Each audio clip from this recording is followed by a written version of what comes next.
Hi, this is part 2 of our 1930s NuTone Chime repair video. In part 1 we dealt with disassembling the cover and the clock assembly. Those parts are being cleaned and serviced, but before we can put everything back together, as we approach that point, we have to deal with the motor. Now the motor has two problems. One of the terminals is loose here from the coil wrappings. Fortunately, the wire is still connected, and this I think we can repair. The other problem with this is the Telechron gear drive assembly, which is this part of the motor, doesn't actually turn. At least it doesn't turn by hand. And normally what you can do is you can very carefully put a pair of needle nose pliers on the gear, and you can turn it with the pliers carefully. You don't want to strip the teeth on the gear or anything like that, and it'll turn, and you can hear the gears inside turn. It's like one of those friction cars that you had when you were a kid that you wind up pushing it across the floor and then you let it go. It builds up some momentum from the gear drive inside. And this one, when I tried to turn it with the pliers, the gear turned on the shaft, but the shaft didn't turn. So I've got it set up here with some power. Now, this is, as I said in part 1, this is a 110 volt coil assembly, because that's how these were made. And so I have it sort of jury rigged up here on my bench power supply. Don't do this at home, could be dangerous. Hopefully we won't have any sparks or anything like that. I'm going to go ahead and power it up. I'm running it on 115 volts. It says on the data plate over here 110 to 125, so we'll just go 115 because that's a good level. And when I turn it on, it makes some noise. And let's see if I can let you hear this without blowing everything up. Listen carefully.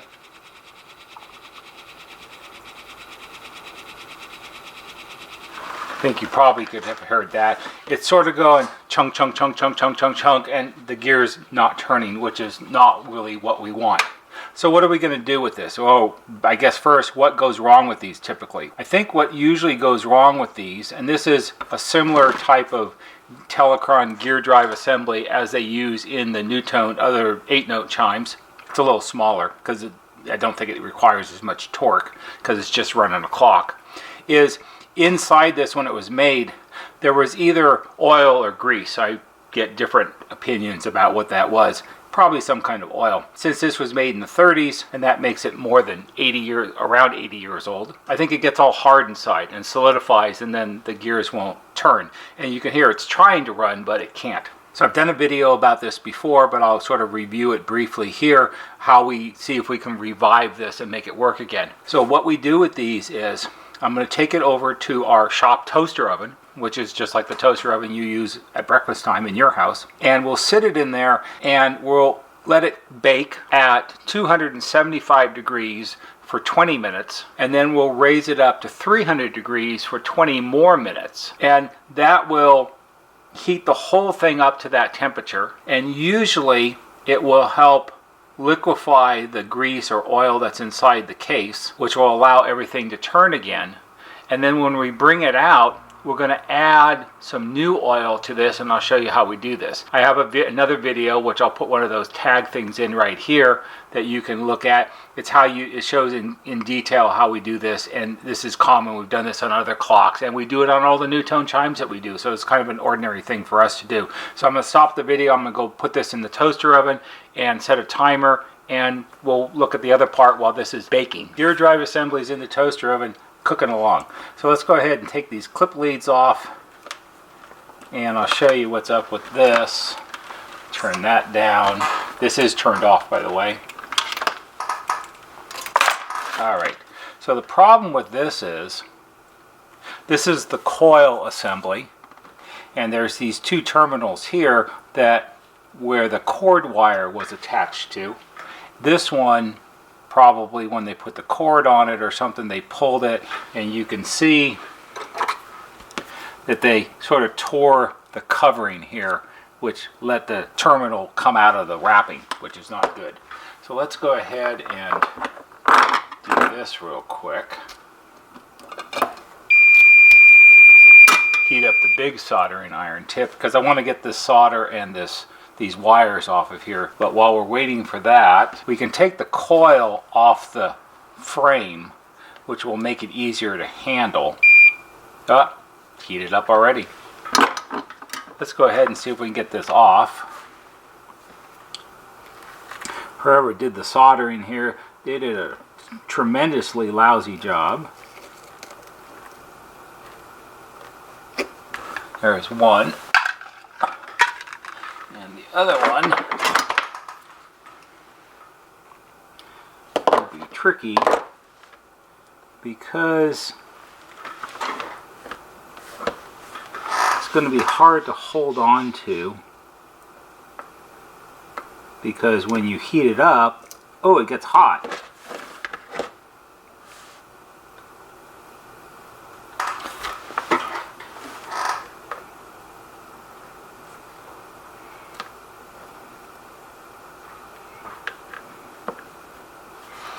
Let's see.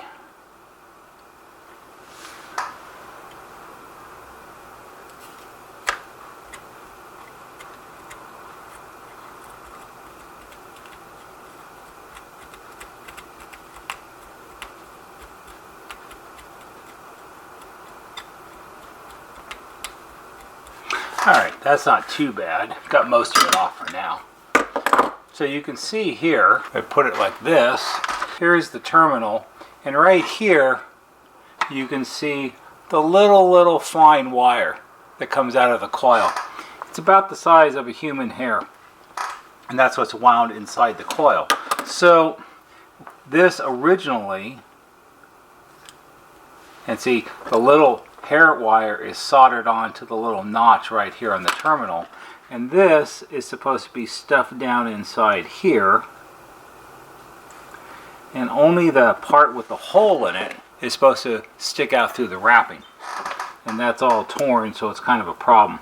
So what I'm going to see if we can do is, let's see if we can get the coil apart, or get the frame apart, so we can take the coil off.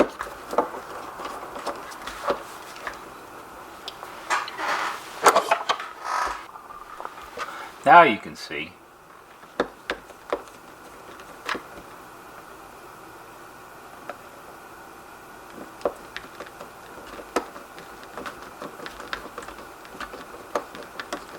a lot of this kind of work is what I call make it up as you go work. I have fixed a lot of NuTone chimes, and I have fixed a lot of NuTone clocks, but I have never fixed one exactly like this. So the first time you do anything, there's a pretty steep learning curve. That one's mostly loose. That one came off better. Where do the parts go? In the cup.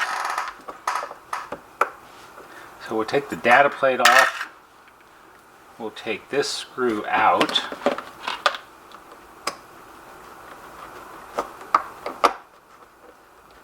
Should come out like that. And we got to get this side off the rest of the way. This screw is a lot longer than the other screw, of course.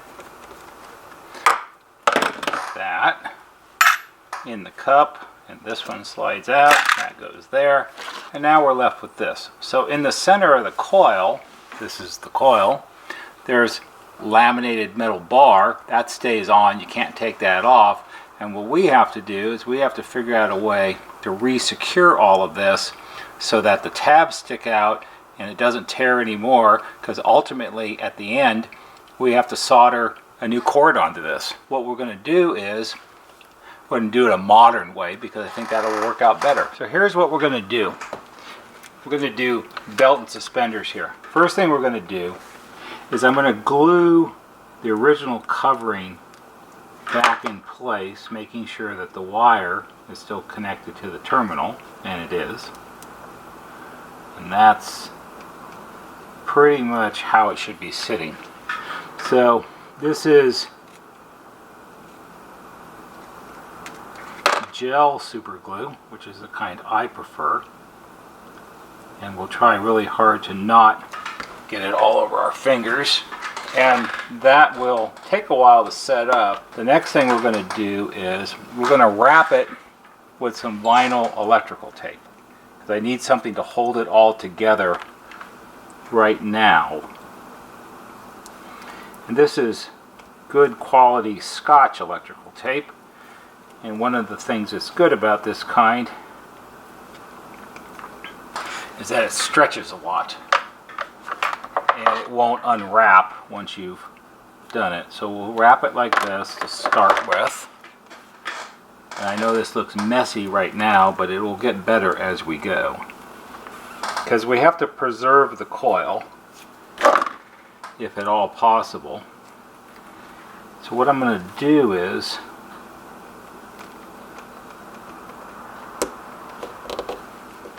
I took it, I pressed it over the tab, so now I can wrap the whole thing, and we'll go around carefully almost twice, stretching it as you go and pushing it down over the terminal so it cuts through, and then we'll spiral it some, because I want to wrap the whole thing, and so we're now going to press it down over the second terminal, even though it's a little loose, it's not a lot loose. But if we're going to do this, see if we can do it right.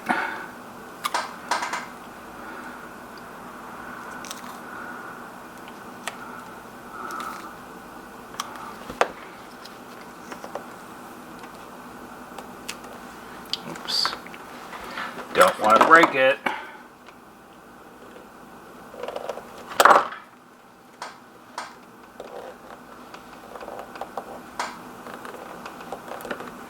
Like that. Okay. So I'm happy with that. And then what I'm going to do is, on this end where I wrapped it just on the end first, I'm going to take my utility knife and I'm going to carefully trim it off.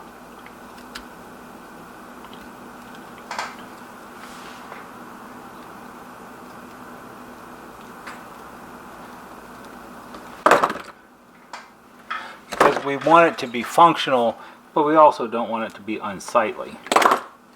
You know, as I tell everyone here, neatness still counts.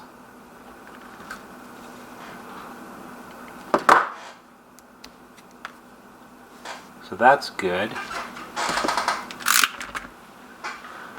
And that might actually be good enough.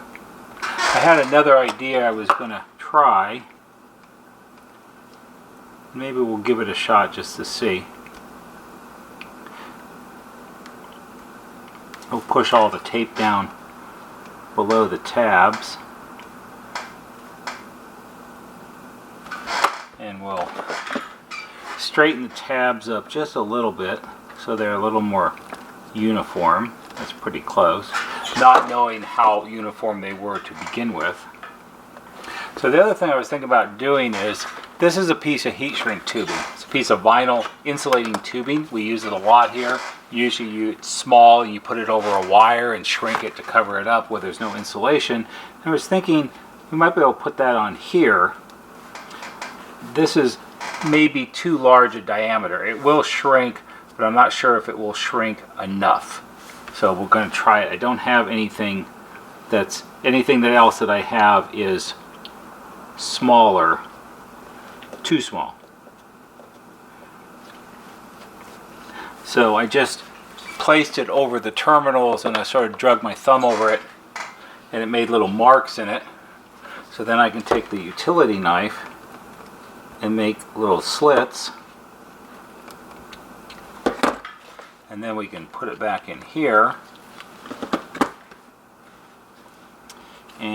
terminals will poke through the slits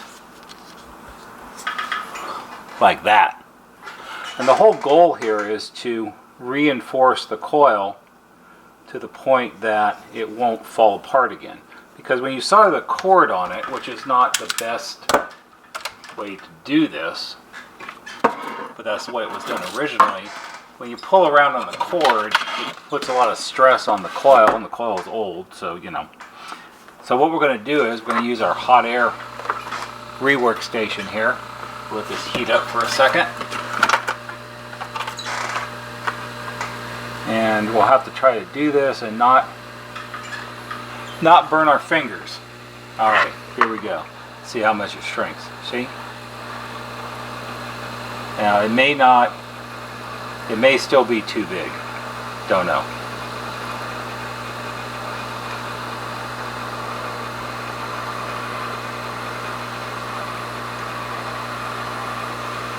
Well, it could be close.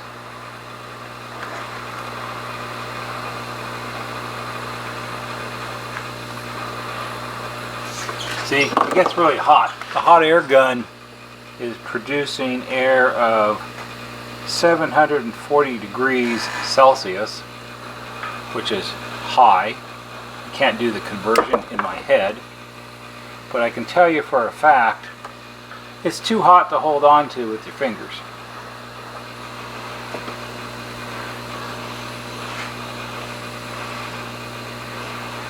Alright, let that cool down. That actually worked really well. It shrunk quite a bit. It looks very neat and orderly.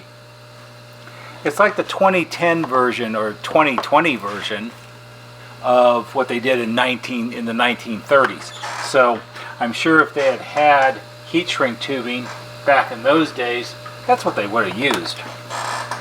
And it pulled away from the tabs a little bit where we made the slits, but not so much as the problem. And it certainly, along with the electrical tape, has reinforced it nicely so that it shouldn't tear apart again. We've got 2 more minutes on the timer before we get to the go change the temperature on the toaster oven. While we're waiting for that, let's go ahead. Yeah, that's cooled down enough. Let's go ahead and see if we can put this back together. So you all remember how this goes, don't you? Because you were paying attention and I probably wasn't. Alright, so this goes this way. Like this.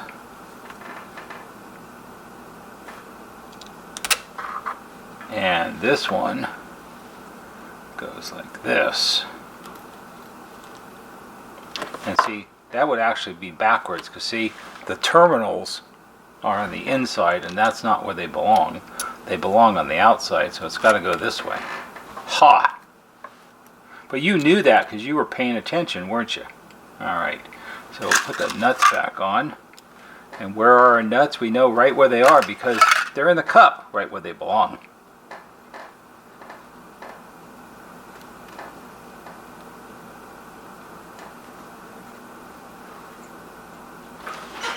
And we'll use a nut driver. We'll tighten up this side a little bit first so it doesn't flop around. This side with the long screw, of course, is a pain in the neck. So we'll hold that like this.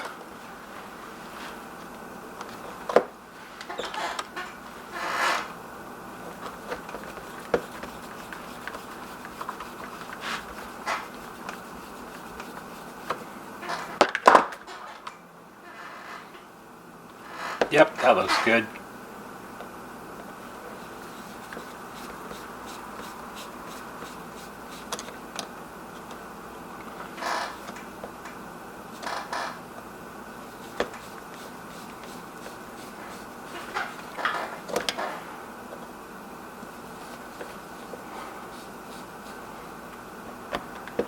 Alright, so that's back together. I think we did well, don't you think? It's secure, it's sturdy, it looks pretty good. Nobody would ever say, who the heck did that? Looks pretty good. We've got, it's time. Time's up. I'll be back in a few minutes. 40 minutes has passed, well, 20 minutes since the last timer. Our Telechron gear drive assembly is now heated up, and what we're going to do is We're going to take some 3-in-1 oil like this, and we're going to put a drop on the gear, and we're going to wait. This takes a little bit of time. So what's going to happen? Well, if it works the way it normally does, when you put this in the toaster oven and you heat it up, all of the metal parts expand, because that's what metal parts do when you heat them up. And then when you take it out and you put the oil, as it slowly cools and the parts begin to contract, it creates sort of a suction. The gear drive assembly is sealed, except for the little tiny opening where the shaft comes through that the gear is on. And that's the only place. Now, it's not recommended that you drill a hole in the case and put oil in that way, because you don't want to get the filings inside, because it'll jam up the gears. And you see I've already put through 3 or 4 drops, and what I'm doing is I'm watching carefully, and as the whole thing cools, it's sucking the oil into the inside. Now, how much oil are we going to put inside? I don't know. As much as we can. How about that? Because eventually it'll cool down to the point where it won't draw it in anymore. I don't think that it takes much. And the whole idea of this is, I don't really know what kind of oil or grease they used originally. I do know that it gets hard and then things don't turn. And the 3-in-1 oil, made by the 3M company, the makers of all kinds of really good things, it says on the front, it lubricates, penetrates rust, and it cleans. It's a multi-purpose, long-lasting oil. Contains petroleum distillates, avoid frequent and prolonged skin contact. Well, no hope of that happening. It doesn't really say much more than that. But I think what it does is, as it gets sucked inside, it helps thin out what's ever already inside that got all gunked up because it's 80 years old. And that's the basic idea behind this. Sometimes these units are all stuck together and they won't turn like this one did, and sometimes they just get really noisy because I think the grease or the oil that's inside is all chunked up and it's not spread across everything like it's supposed to, and then you can hear the gears turn inside and make sort of a grinding noise, which people don't like. So this is a very reasonable way to do it, and I started doing this way probably 10 years ago. And yes, I know, because I hear from people who leave comments, everybody's got their favorite kind of oil that they like to use. You can use pretty much whatever you think. I think 3-in-1 oil is the way to go. What you want is something that's similar to this. You're certainly not going to use oil that you put in your car engine, and you're not going to use WD-40 or anything like that. You want some kind of fine oil like this. And you can see we've put a lot of drops so far, and it seems to be dragging it in pretty rapidly here.